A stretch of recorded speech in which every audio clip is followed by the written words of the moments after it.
Recording by LT. The Silence, What It Is, How to Use It by David Van Bush. Section 11. Thought to hold in silence and to meditate upon during the day, for justice. There's a spirit of justice that secures me, in which is my own. If we reach a consciousness of justice, we need to have no doubts as to our care in every particular while journeying between the two peaks of eternity, from birth to the great divide. There is nothing that can defeat justice, and the person who has a consciousness of justice will attract to himself every conceivable thing needed for this life, because it will be the logical objective of justice to supply each individual that justice for which he thinks. That is the reason why this affirmation is so complete in itself, namely, there is a spirit of justice that secures me in which is my own, and this security is provided already for us by the spirit of justice. It would be a psychological paradox to think that justice could be defeated. That could not be.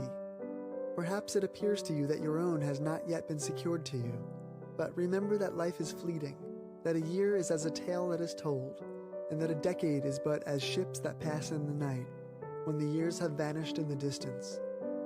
If you have lived a life of justice, and it appears now that your own is not coming to you, that someone else is having more of the good things of life than you, and that someone seems to have used the art of the man of injustice, be not deceived. God is not mocked, for whatsoever a man soweth, that shall he also reap. If you have sowed equity and justice in the days that are gone, be sure that the same equity and justice will be secured to you.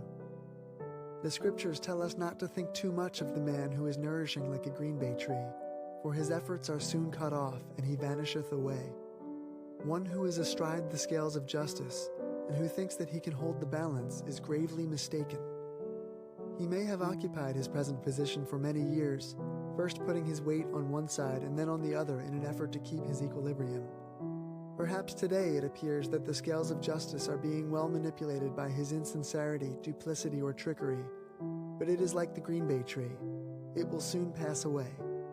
Justice is as eternal as God himself, and there is no more possibility of defeating it in the individual's life, in your own life, in the life of a nation, or in the history of mankind, than there is of likelihood that the sun can get away from its own rays. The justice of God is eternal, or in other words, God always is justice personified. Where God rules and where his laws and mandates have been given by his own fiat, man, neither flesh nor the devil, can defeat the ultimate outcome of justice. Your own is secured to you.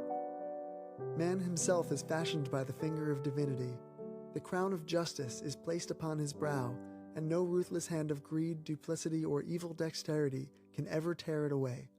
It is there to stay, and the man who has been thus crowned because he has lived in this consciousness of justice, in the consciousness of God himself, is bound to have come back to him that which he has sowed, justice. You are secured by this spirit of justice. Perhaps already your life has had the law of compensation bring to you more than to others of whom you may think, and who, because of their bank account, get more out of life than you. A man may have $1 million and yet not be as happy as the laborer living in a thatched cottage. Perhaps justice has tipped the scales in your favor already, and you may have failed to recognize it. Perhaps you have children, loved ones, family, and fireside, which bring more comfort to you than the landowner gets who lives in his palace on the hill. Half of life, or the joys of life, depend upon our ability to recognize and appreciate the blessings we already have. Therefore, in counting your blessings, or discounting your blessings, be sure that you use a moral standard instead of a material standard, in gauging whether justice has been meted out to you or not. The justice of the eternal secures me. The spirit of justice secures me in which is mine own. Believe it, think it, live it, claim it, and justice shall be yours. End of section 11.